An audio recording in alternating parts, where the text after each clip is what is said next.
Hey gang, this is Mike with my real estate dojo, and today's topic is about being a landlord versus being a note holder. So let's dive in and get started, gang. Alright, welcome back, gang.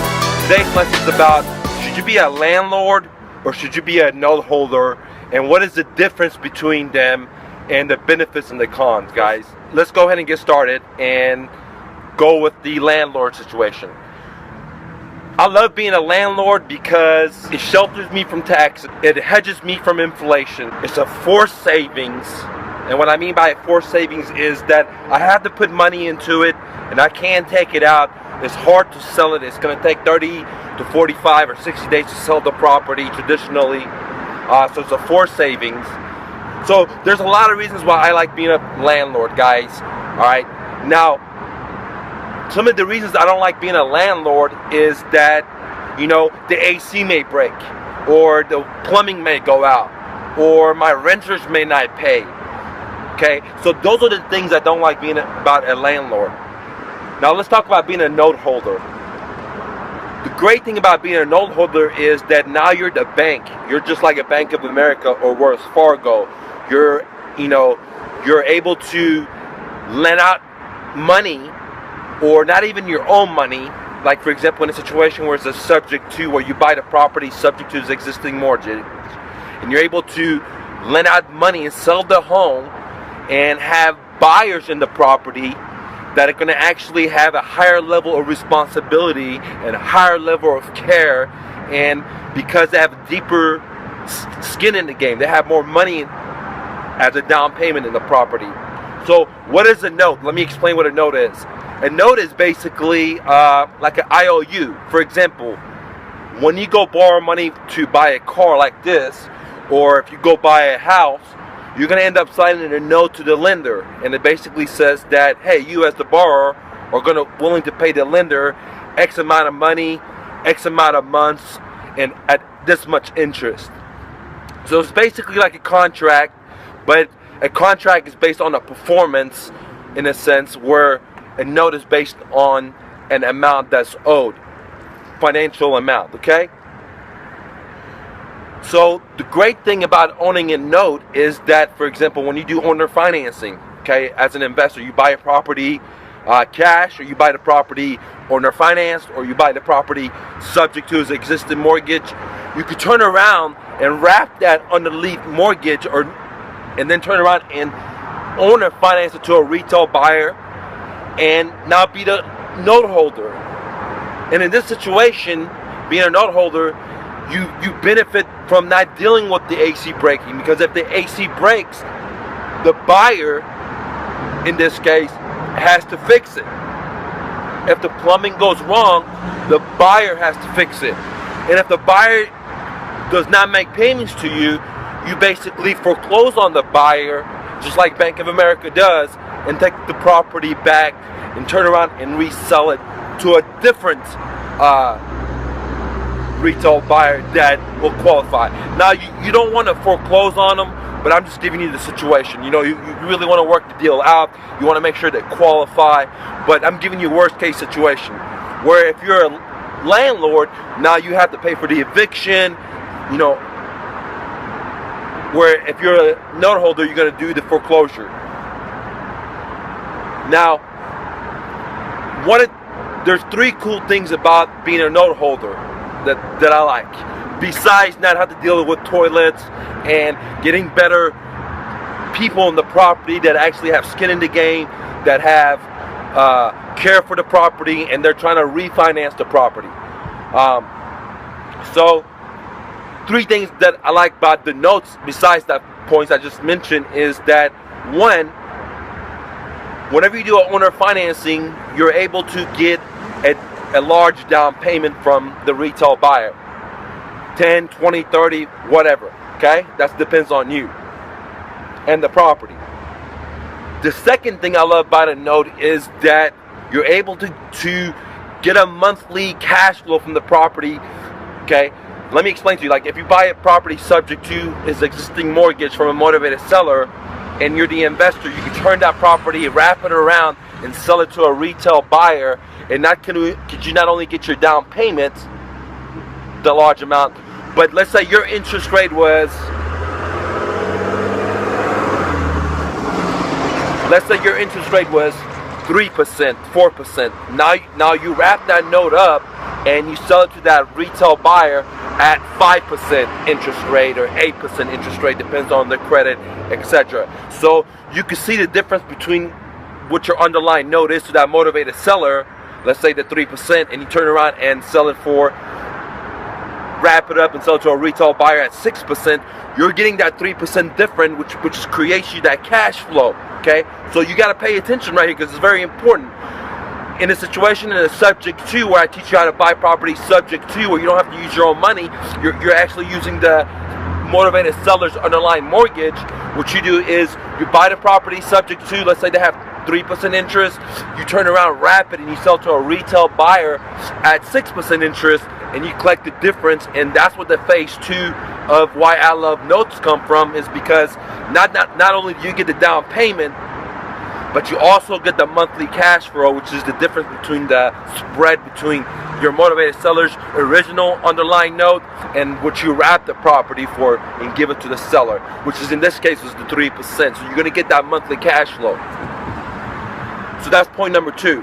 And then point number 3 why I love notes is that you have that big back end profit. So for example, you're going to sell the home for $100,000, the seller's going to give you 20 grand, and you have a back end of 80 grand.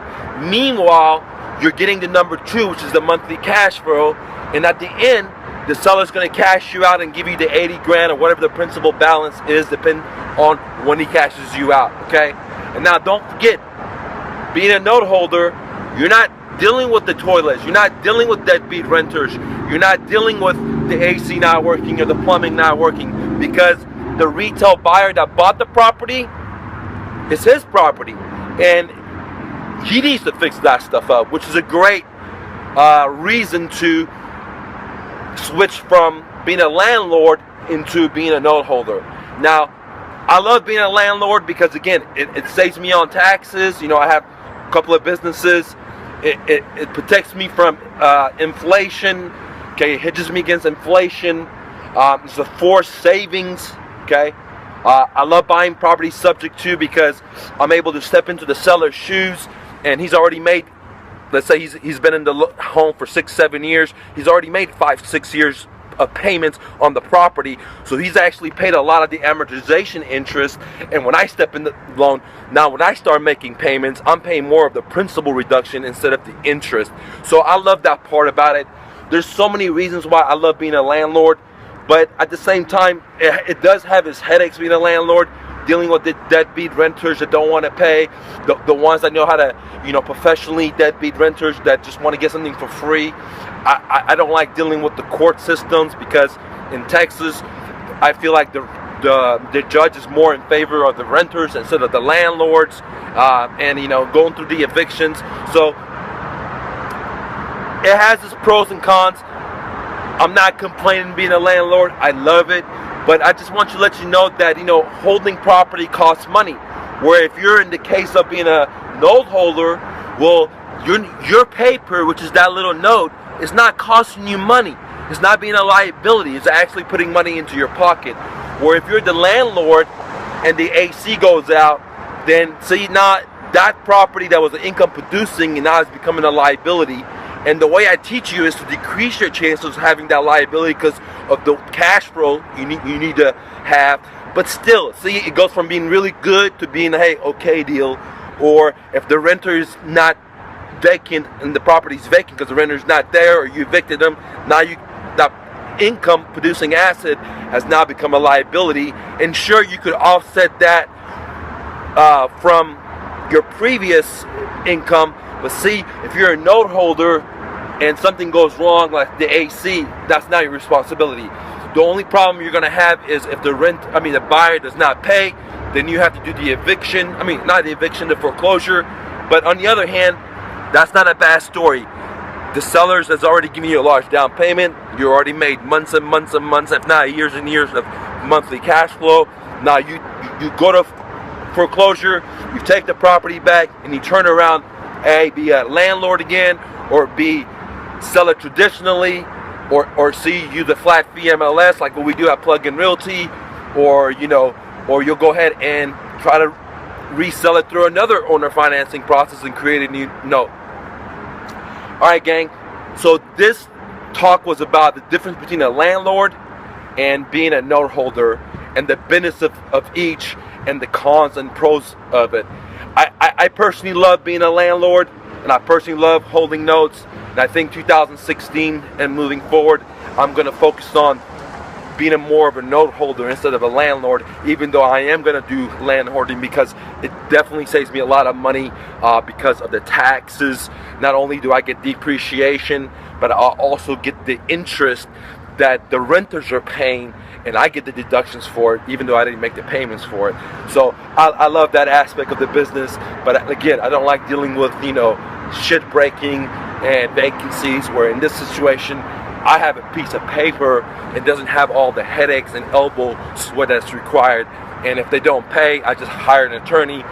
It's a much cleaner business, as I like for example, my moving business is a very dirty business. The real estate business is like cleaner business.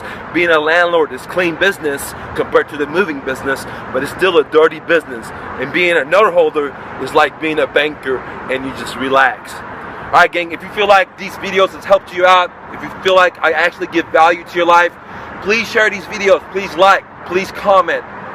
And if you want to go out there and fucking do deals, then join my smart coaching program, where it's performance based. You pay me when you do deals.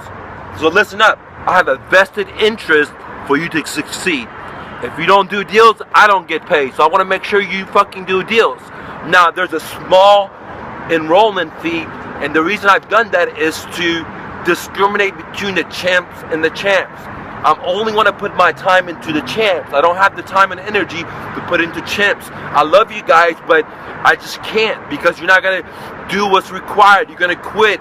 You don't have the positive attitude. And without that, it's hard to succeed. Even though America's so great, you got to be a champ. And if you're a champ, you can become a champ, but I cannot hold your hand and help you transform. You got to do that yourself. And if you're a champ and you want to do deals, come join the Smart Coaching program. I'm confident me and you're going to do deals, as long as you're coachable, as long as you're willing to hustle and bustle and not take no for answer. This is Mike with my Real Estate Dojo. Real quick, download my free book, Real Estate Investing for Beginners, the ultimate starter guide, at myrealestatedojo.com, where I teach you how to find motivated sellers, buy their homes at a deep discount, and then have the seller become your own private bank. Subject to, get it now. One more thing, if you're looking for private one-on-one help when it comes to real estate investing, then consider joining my academy, where you sit down with me one-on-one. 2, you get monthly coaching. 3, you get access to my best-selling courses. 4, you get access to my video library, and then the list goes on, for just $97 a month. Join me now at MrNoFluff.com. Lastly, the best 6-figure side hustle, bicycle flipping. Want to see how? Here's a behind-the-scene video how I did it.